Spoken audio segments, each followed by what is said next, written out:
I wanted to dispel a couple of rumors. I wasn't sure what to talk about and got my inspiration coming in here. Someone said, so you're the guy who hired Dale to go to Kansas City where he really became a star. Now, don't shake your head yes, because that's not really true. I tried. I absolutely tried. I always loved Dale. I used to listen to him on WCNW and when he was on UBE with Fred Slezak. I tried to hire Fred, too, but he wouldn't go. Because they would, instead of playing a record right away, they'd chat around the newscast.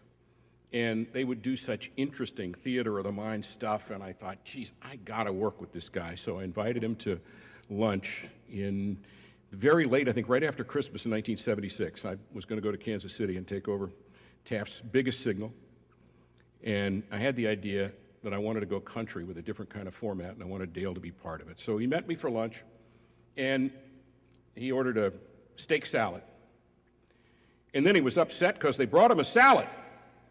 He expected a steak, and it was all cut up, and so he didn't want any part of it. And I said, well, order something else. He said, no, I don't like these fancy places anyway. Food can't be any good. He covered it up with his napkin.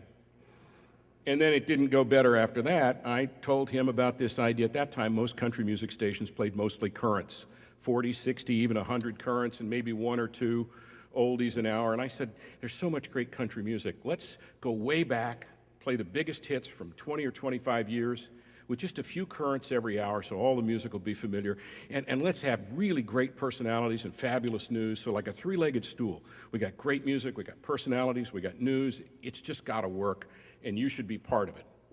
And he said, you don't know anything about country music. I said, well, I think so. And, he had an objection to everything. And then finally he said, what does it pay? And I told him. And the conversation, which hadn't gone well to that point, went like this.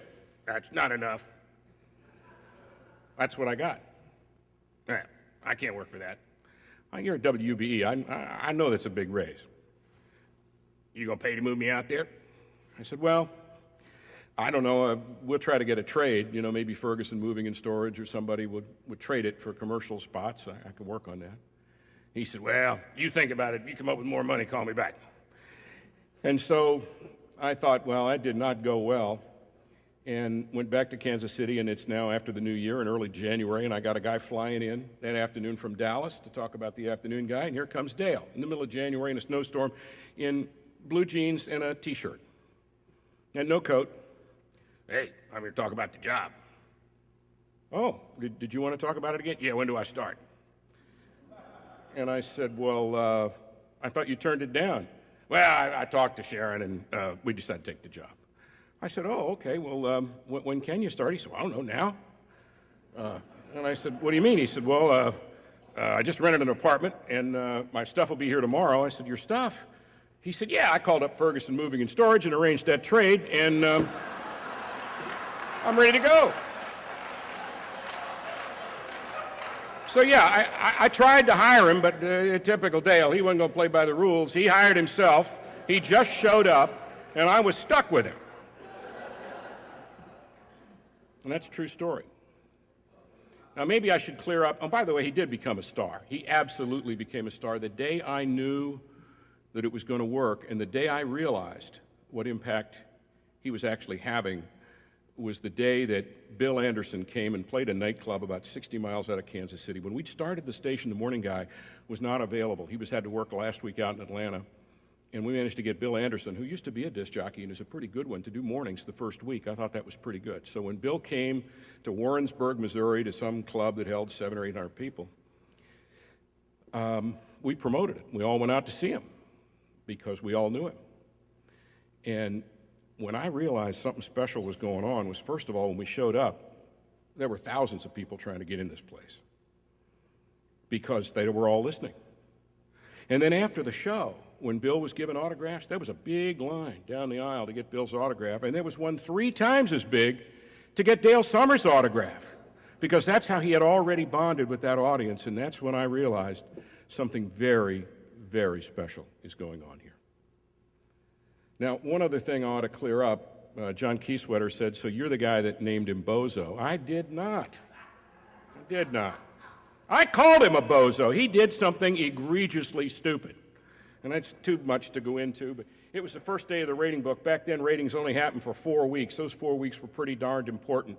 We had just had what we called our book meeting and gotten everybody fired up, and it fired Dale up in the wrong way, and he went out and did something really stupid, and I was under a lot of pressure to fire him, and if the ratings were about to start, probably would have. But anyway, I just yelled at him for a while, and I said, "You are a bozo!"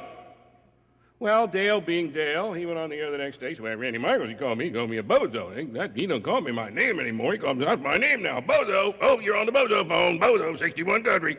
And so I think I'll let him get it out of his system. It's funny.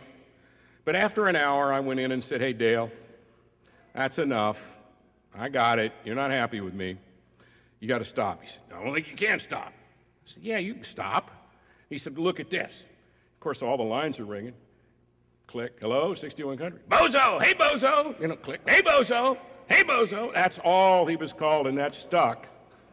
And so I didn't name him that. He named himself. And would you expect anything else from Dale Sommers? By the way, I was going to really try to tell family-friendly stories, but I can't help it. I hear about this guy. He's a conundrum, right? He is a mystery wrapped in an enigma. Here's a guy who is leaving his Playboy magazines around the house, who's upset that they're running spots about Playboy. I mean, that's just Dale. And I want to apologize. I don't know if you know this story, but I got him in, I didn't. He got in real trouble one day, and I know the story, and I better confess to you. Remember when he was into photography? Dale had a new hobby every couple of weeks. Motocross, yes, I remember that hospital visit. I totally remember that story. Oh, first hill, boom, because he was in great physical shape. At least for getting chicken fried steak at Wade's. So he was big into photography, and the morning guy, Jim Tyler, was too, and Dale had left an expensive reflex, one of those 35 millimeter cameras with some kind of macro lens laying around the studio. And Tyler went and got it and got a Playboy magazine and took close-up pictures with the camera. And of course, Dale did his own developing work, and as it turns out, Lumpy was there when he developed the pictures, and she's like, "Well, who's that?" And he really didn't know, but I know it looked bad. And I wouldn't have brought that up if, anyway. But it did come up, and so there's the full confession on that part. So, look, I tell you, I feel a little bit bad being here because, I miss him. I feel bad about not spending more time with him there at the end. But there's a part of me that just isn't really sure that this isn't all a big joke because, look, all of us have seen, heard him killed off more times than anybody I know. When I first started checking him out, I called some places he'd worked. And the other day, you left out quite a few. Because Dale had a lot of good jobs for a short period of time. And the program director in Nashville said, "Well, I'm not sure you want to hire him. I think he's sick. He's dying." And I said, "Really?" He said, yeah. He carries a briefcase, and all that's in it is about 50 pill bottles and a gun. And as more people told me about why not to hire him, I thought, well, this might be my kind of guy. And so I did, but he was always dying of something.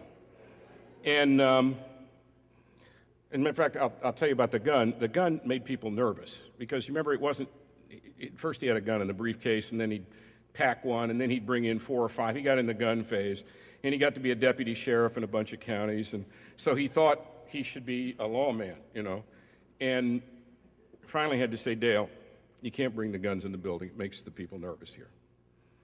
I mean, the women in our building were afraid of him, especially after he fired my assistant while I was out to lunch. Remember that? He did. He sent her home. He was mad at her. He fired her. She wouldn't come back either, but is this bad that I'm telling this? I'm going to do it anyway. Dale, cannot bring the gun in the building. No more.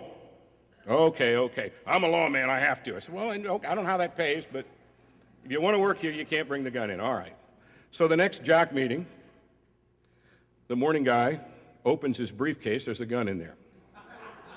Not good. He picks it up, starts playing with it. Dale says, "Hey, be careful with that." He says, "Well, it's not loaded, is it?" And he points it at Dale and pulls the trigger, and the gun goes off. Dale flies up against the wall, grabs his chest, blood goes everywhere, comes out his mouth. It was awful. And it was a blank, and it was theatrical blood, and you wonder why I called him a bozo.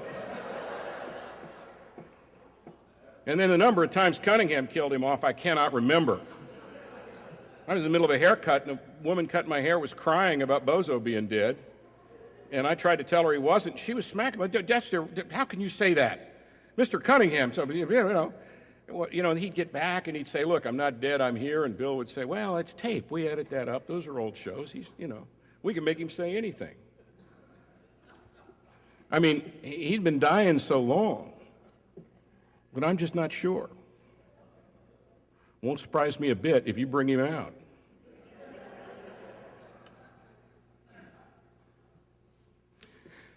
Here's what I do know. He isn't gone. Because even if he really has, this time, pulled off the ultimate disappearing act, he lives on and not in there. He lives on in our hearts and our memories. He has touched so many people. He had an audience in Kansas City that was 700,000, 60,000 average quarter hour in the total survey area. You don't get those kind of numbers in New York today. He touched millions of people on that overnight truck network. It wasn't just WLW. He was on 50,000 watt stations all over the country. He touched millions of people. And then Sirius XM. Dale was a showman, a talent. He was the best of the kinds of things that inspired his name, and he lives on in all of us. He lives on in, I'd have to say to somebody who was thinking of getting into media today, don't do it, because it's tough. And if you're smart enough to make it in media today, you could probably get a real job. But a couple of Dale's children have decided to get into media and done him pretty proud. Steve carrying on the tradition. And Sean, I know you got two dads. I feel like you're third. Gosh, I'm proud of you. You certainly did acquire the best of Bozo and add an awful lot on your own. He was very, very proud, I'm sure, of all of his kids, and I know of you, and so am I. And so, in that way, for sure, Glenn Council, Bruce Sommers, Dale Sommers, the Bozo, he lives on. He lives in all of us. He lives in our memories. He lives in our hearts. And he lives in all the things that he did. And if you bring him back, well, that'll be a great. If you don't, he's still here in all of us. And I am certainly grateful for that. I'm so pleased with everybody who came out to honor his memory. And I hope we'll continue to do it by taking life Dale realized life is a little bit too serious to take it all seriously. I hope that we will carry on the tradition of making life a little more interesting. He certainly did, and I thank him for it. I'm sure glad he was in mine. Thank you.